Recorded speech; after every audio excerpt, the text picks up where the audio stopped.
ಟೆನ್ಷನಲ್ಲೇ ಹೊರಗೆ ಹೋದ್ರಿ. ನಾನು ನೋಡಿದೆ, ಈ ಟೆನ್ಷನಲ್ಲೇ ವಾಪಸ್ ಬರ್ತಿದ್ದೀರಾ.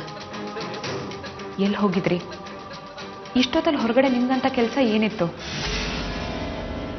ಹಾಗಂತ ನಾ ಕೇಳಬಾರ್ದು. ಕೇಳೋ ಹಕ್ಕು ನೀವು ಕೊಟ್ಟಿಲ್ಲ, ನಾನು ತಗೊಂಡಿಲ್ಲ. ಆದರೂ ನೀವಪ್ಪ, ನಾನು ಮಗಳು, ಕೇಳ್ಬೋದು ಅಂತ ಅನ್ಕೊಂಡಿದ್ದೀನಿ. ಹಕ್ಕಗಲ್ಲ, ಕಾಳಜಿಯಿಂದ.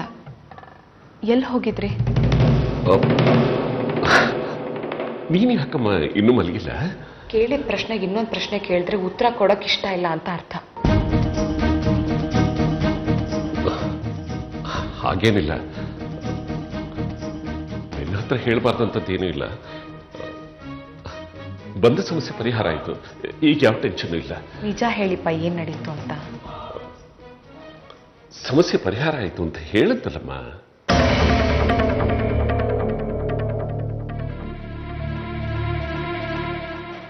ನಿಮ್ಮ ನೋಡ್ತಿದ್ರೆ ನನಗೆ ಹಾಗೆ ಅನ್ನಿಸ್ತಿಲ್ಲ. ಯಾವುದೋ ವಿಷಯನ ಮನಸ್ಸಲ್ಲಿ ಇಟ್ಕೊಂಡು ಕೊರಗ್ತಿದ್ದೀರಾ.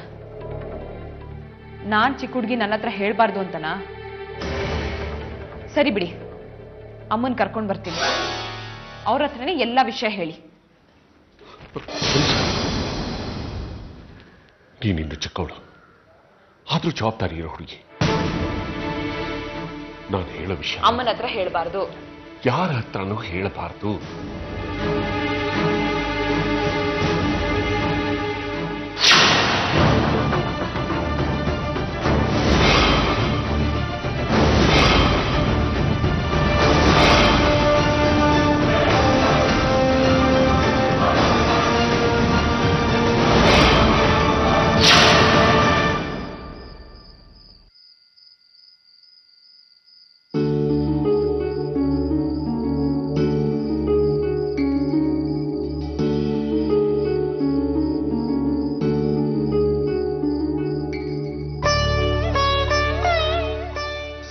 ಪದ್ಮ ತುಂಬಾ ಹಚ್ಕೊಂಡ್ಬಿಟ್ಟಿದ್ದಾರೆ. ಇನ್ನು ಈ ವಿಷಯ ಹೇಳಿ ಮದುವೆ ನಿಂತು ಹೋದ್ರೆ ಸಂಭಾಳಿಸೋದು ತುಂಬಾನೇ ಕಷ್ಟ. ಪದ್ಮನಿಗೆ ಈ ವಿಷಯ ಒಪ್ಕೊಳ್ಳೋ ಶಕ್ತಿ ಇದೆಯಾ? ಅದಕ್ಕೆ ಈ ಮದುವೆ ಯಾವ ಕಾರಣಕ್ಕೂ ನಿಲ್ಲಬಾರದು ಅಂತ ತೀರ್ಮಾನ ಮಾಡಿದೆ. ಈಗ ಬೀಗರ ಮನೆಗೆ ಹೋಗಿದ್ದೆ. ನಿಮ್ಮ ವರದಕ್ಷಿಣೆ ವಾಪಸ್ ಕೊಡ್ತೀನಿ, ಈ ಮದುವೆ ಮಾಡೋಣ ಅಂತ ಒಪ್ಪಿಸ್ಬಿಟ್ಟು ಬಂದೆ. ತಪ್ಪು ಮಾಡ್ಬಿಟ್ರಿಯಪ್ಪ, ನೀವ್ ಹೀಗೆ ಮಾಡಬಾರ್ದಾಗಿತ್ತು. ಈ ಮದುವೆ ಯಾವ ಕಾರಣಕ್ಕೂ ನಡಿಬಾರ್ದು.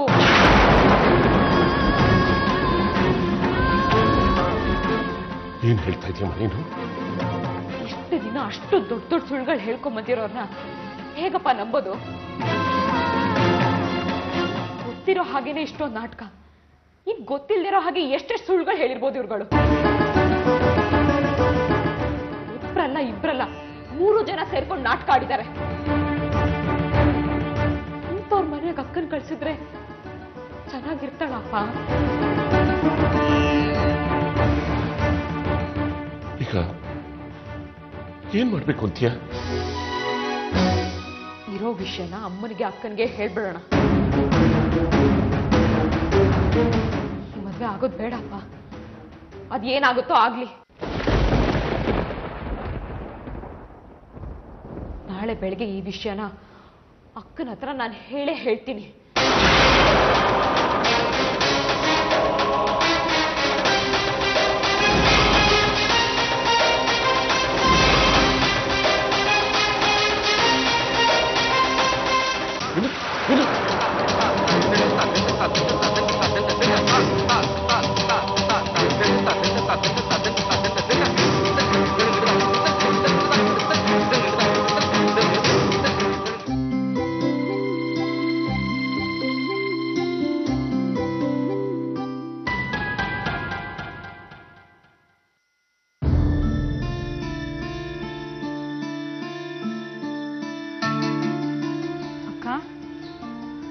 ಭಾವೇನು ಹೇಗಿದ್ಯಾ? ಹೇಗಿದ್ಯಾ ಅಂದ್ರೆ ಅಂದ್ರೆ ಇನ್ ಸ್ವಲ್ಪ ದಿನ ಮದ್ವೆ ಆಗ್ತಿದ್ಯಾ? ಭಾವ ಏನಂತಾರೆ? ಹೇಗನ್ನಿಸ್ತಿದೆ? ಅಂದ್ರೆ ಈ ಮದ್ವೆನ ಖುಷಿಯಿಂದ ಮಾಡ್ಕೋತಿದ್ಯಲ್ಲ? ತುಂಬಾ ಖುಷಿಯಿಂದ ಮಾಡ್ಕೋತಾ ಇದ್ದೀನಿ. ತುಂಬಾ ಖುಷಿಯಿಂದನಾ? ಯಾಕೆ? ಸತ್ಯ ತುಂಬಾ ಒಳ್ಳೆಯವರು, ನನ್ನ ತುಂಬಾ ಇಷ್ಟಪಡ್ತಾರೆ, ಪ್ರೀತಿಸ್ತಾರೆ. ಅಕ್ಕ, ಒಳ್ಳೆಯವರು ಅಂದ್ಯಲ್ಲ, ಹೇಗೆ? ಅಂದ್ರೆ ಒಳ್ಳೆಯವರು ಅಂದ್ರೆ ನಿನ್ ಪ್ರಕಾರದಲ್ಲಿ ಏನು ಅಂತ? ಸತ್ಯವಂತರು, ಸುಳ್ಳೇ ಹೇಳೋದಿಲ್ಲ, ತುಂಬಾ ಶ್ರೀಮಂತರು ಆದ್ರೂ ಅಹಂಕಾರನೇ ಇಲ್ಲ, ಈ ತರ ಎಲ್ಲ ತಿಳ್ಕೊಂಡಿದ್ಯಾ? ನಂಗೆ ಅವ್ರು ಎಂಥವ್ರು ಅನ್ನೋದು ಮುಖ್ಯ ಅಲ್ಲ ವಿನು. ನನ್ನ ಪಾಲ್ಗೆ ಸತ್ಯ ದೇವ್ರು. ಅವತ್ ಸಾಯ್ತಿದ್ದವಳು ಕೈ ಹಿಡಿದು ಜೀವನ ಉಳಿಸಿದ್ರು. ಇವತ್ ನನ್ನ ಕೈ ಹಿಡಿದು ಜೀವನ ಪೂರ್ತಿ ಪ್ರೀತಿ ಕೊಡೋಕ್ ಬಂದಿದ್ದಾರೆ. ಇದಕ್ಕಿಂತ ನಂಗೆ ಇನ್ನೇನೇ ಬೇಕು? ಒಂದ್ ವೇಳೆ ನೀನ್ ತಿಳ್ಕೊಂಡ್ರ ಸತ್ಯ ಸುಳ್ಳಾಗಿದ್ದು ಅವ್ರು ಬೇರೆ ತರನೇ ಆಗಿದ್ರೆ? ಬೇರೆ ತರ ಅಂದ್ರೆ? ಓದಿಲ್ದೇ ಇದ್ರೆ, ವಿದ್ಯಾವಂತ ಅಲ್ಲ, ಪೆದ್ದ ಆಗಿದ್ರೆ?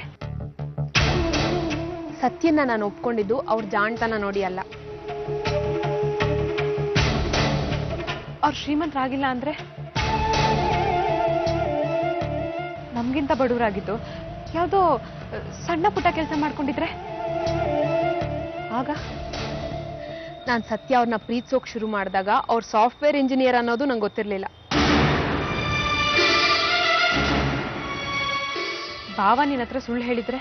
ನನಗೋಸ್ಕರ ಹೇಳಿರ್ತಾರೆ, ನಮ್ ಪ್ರೀತಿಗೋಸ್ಕರ ಹೇಳಿರ್ತಾರೆ. ನೀನು ಮೋಸ ಮಾಡಿದ್ರೆ?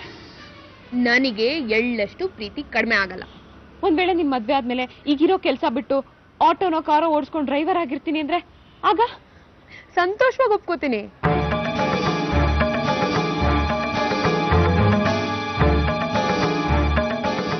ನಿಂಗೇನು ಅನ್ಸೋದೇ ಇಲ್ವಾ? ಅನ್ಸೋದಿಲ್ಲ. ಪ್ರೀತಿ ಮುಂದೆ ಮಿಕ್ಕಿದೆಲ್ಲ ಗೌಣ ಅನ್ಸುತ್ತೆ. ಸತ್ಯ ಇಲ್ಲ ಅಂದ್ರೆ ನಾನಿಲ್ಲ. ಎಲ್ಲ ಸುಳ್ಳಾಗಿ ಅವ್ರ ಖಾಲಿ ಕೈಯಲ್ಲಿ ನಿಂತ್ಕೊಂಡ್ರು ನನಗವ್ರೆ.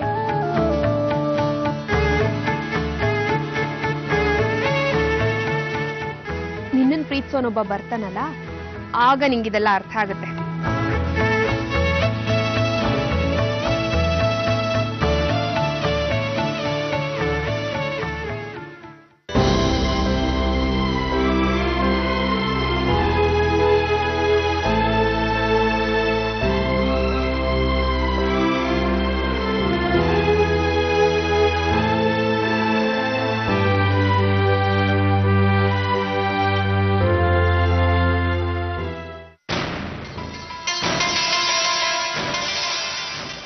ತಪ್ಪು ಮಾಡ್ಬಿಟ್ರಿಯಪ್ಪ. ನೀವ್ ಹೀಗೆ ಮಾಡಬಾರ್ದಾಗಿತ್ತು. ಈ ಮದ್ವೆ ಯಾವ ಕಾರಣಕ್ಕೂ ನಡಿಬಾರ್ದು.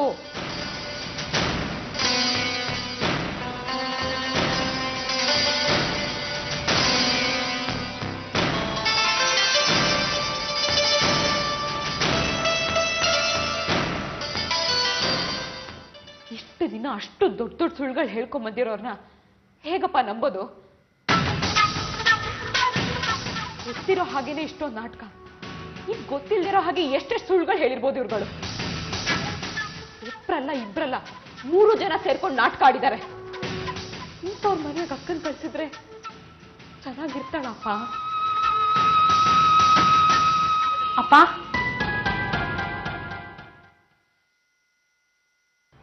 ಸಾರಿಪ್ಪ, ನೀವ್ ತಗೊಂಡ್ರೋ ನಿರ್ಧಾರನೇ ಸರಿ ಅನ್ನಿಸ್ತಿದೆ. ಯಾವ ವಿಷಯದ ಬಗ್ಗೆ ಹೇಳ್ತಾ ಇದ್ದೀಮ್ಮ? ಅದೇಪ್ಪ, ನೆನೆ ನೀವೇ ಭಾವನ್ ಮನೆಗೆ ಹೋಗಿ ಈ ಮದ್ವೆ ನಿಲ್ಸೋದ್ ಬೇಡ ಅಂತ ಹೇಳಿ ಬಂದ್ರಲ್ಲ, ಅದ್ರ ಬಗ್ಗೆ. ನನ್ನ ನೀನೇ ಹೇಳ್ತೀಯಲ್ಲಮ್ಮ, ಅಂತ ಮೋಸಗಾರ ಜೊತೆ ಮದುವೆ ಮಾಡೋದು ಒಳ್ಳೇದಲ್ಲ ಅಂತ. ನಿನ್ನೆ ಹಾಗನ್ನಿಸ್ತಪ್ಪ, ಆದ್ರೆ ಈಗ ಹಾಗನ್ನಿಸ್ತಿಲ್ಲ. ಭಾವ ಮೋಸ ಮಾಡಿಲ್ಲಪ್ಪ. ಮೋಸ ಮಾಡೋರಾಗಿದ್ದಿದ್ರೆ ನಾವ್ ಕೊಟ್ಟಿರೋ ವರದಕ್ಷಿಣೆ ದುಡ್ಡನ್ನ ನಮ್ಗೆ ಯಾಕೆ ವಾಪಸ್ ತಂದು ಕೊಡ್ತಿದ್ರು? ಅಕ್ಕ ಭಾವನ ತುಂಬಾ ಹಚ್ಕೊಂಡಿದ್ದಾಳೆ. ಒಂದ್ ವೇಳೆ ಮದ್ವೆ ಏನಾದ್ರೂ ನಿಂತೋದ್ರೆ ಈ ಜನ್ಮದಳು ಅವಳು ಬೇರೆ ಯಾವ ಹುಡುಗನೂ ಒಪ್ಕೊಳ್ಳಲ್ಲಪ್ಪ.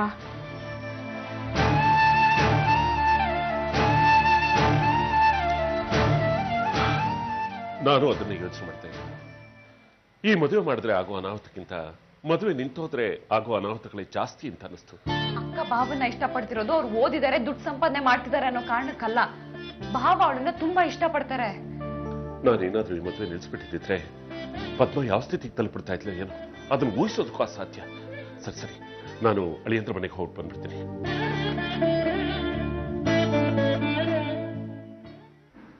ಅಪ್ಪ, ಇಷ್ಟೊಂದು ದುಡ್ಡು ತಗೊಂಡು ನೀವು ಒಬ್ಬರೇ ಹೋಗ್ತಿದ್ದೀರಾ?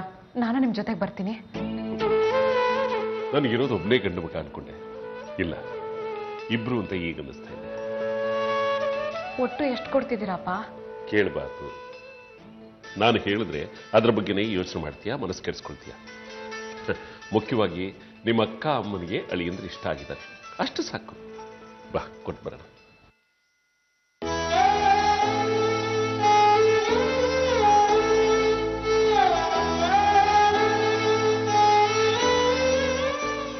ಎಷ್ಟು ಒಳ್ಳೆ ಅಪ್ಪ ನೀವು.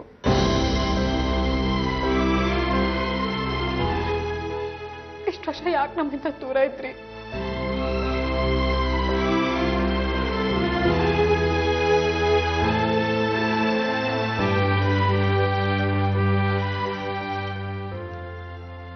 ಈ ಪ್ರಶ್ನೆ ಎಷ್ಟೋ ಸಲ ನನ್ನನ್ನು ಕಾಡುತ್ತೆ.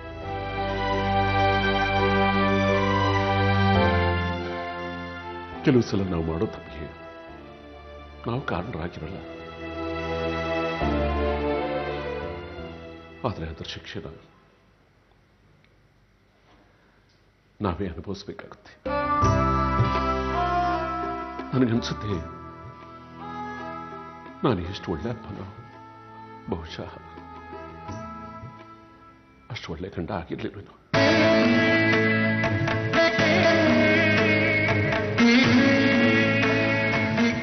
ಬಿಡ, ಆ ವಿಷಯ ಎಲ್ಲ ಮಾತಾಡೋ ಸಮಯ ಇದಲ್ಲ. ಲಕ್ಷಾಂತರ ರೂಪಾಯಿ ಕೈನಲ್ಲಿದೆ. ಈ ದೊಡ್ಡ ಜವಾಬ್ದಾರಿನ ಬೀಗರ ಕೈಗೆ ಒಪ್ಪಿಸ್ಬಿಟ್ರೆ ನನ್ನ ಮನಸ್ಸಿಗೆ ನೆಮ್ಮದಿ. ನಡಿ.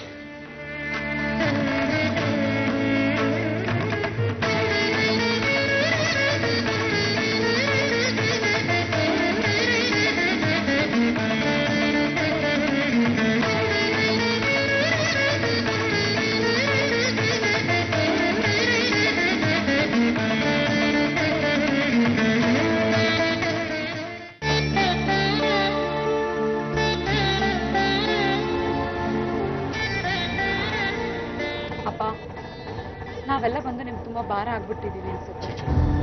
ಯಾಕೆ ಹಾಗೆಲ್ಲ ಹೇಳ್ತೀಯ? ಇಷ್ಟು ವರ್ಷದ ನಿಮ್ ಶ್ರಮ ಈ ಸೂಟ್ಕೇಸಲ್ಲಿದೆ ಅಪ್ಪ. ಈಗ ಸಾಲ ಮಾಡಿದ್ದೀರಾ, ಆದ್ರೆ ಇದನ್ನು ತೀರ್ಸಕ್ಕೆ ನಿಮ್ಗೆ ಎಷ್ಟು ವರ್ಷ ಬೇಕು? ಇಷ್ಟು ವರ್ಷ ದುಡ್ದಿದ್ದನ್ನೆಲ್ಲ ನಮಗೋಸ್ಕರ ಅಂತ ದಾರಿ ಇರ್ತಿದ್ರಲ್ಲಪ್ಪ. ಇದರಲ್ಲಿರೋದು ನನ್ನ ಮಾತ್ರ ಅಲ್ಲ, ನೀನ್ ಸಾಲ ಮಾಡ್ಕೊಂಡು ಕೊಟ್ಟು ನಾನು ಇಷ್ಟು ವರ್ಷ ನಾನು ಪ್ರಯತ್ನ ಮಾಡಿದ್ರೆ ಈಗ ನೀನು, ಸಾವಿತ್ರಿ, ರಂಜಿತಾ, ನಿಮ್ಮಮ್ಮ ಎಲ್ಲ ಬಂದು ಸೇರ್ಕೊಂಡಿದ್ದೀನಿ. ನಿಮ್ಮೆಲ್ಲರ ಸಂತೋಷದ ಮುಂದೆ ಈ ಹಣ ನನಗೆ ಭಾರ ಅನ್ನಿಸ್ತಾ ಇಲ್ಲ.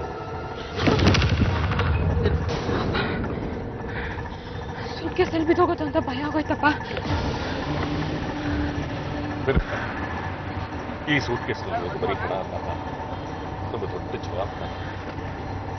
ನಮ್ಮನೆ ಮರ್ಯಾದೆ, ನಿಮ್ಮಮ್ಮನ ಸಂತೋಷ, ಸಾವಿತ್ರಿ ಭವಿಷ್ಯ ಎಲ್ಲ ಇದೆ.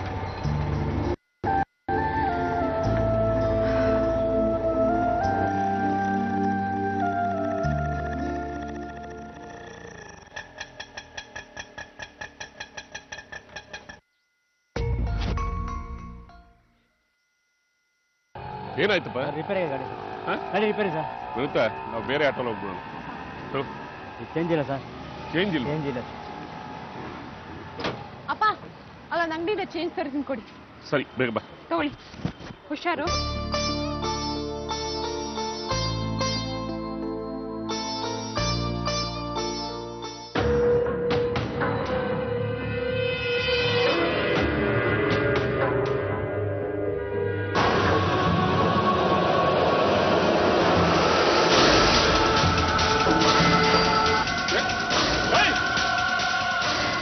ನಿಂತ್ಕೊಳ್ಳೋ.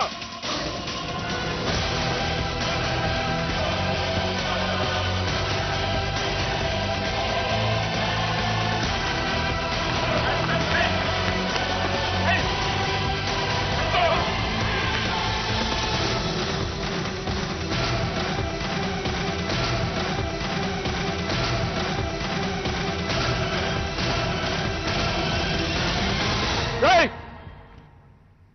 ಅಪ್ಪ ಅಪ್ಪ Hey! Hey! ಅಪ್ಪ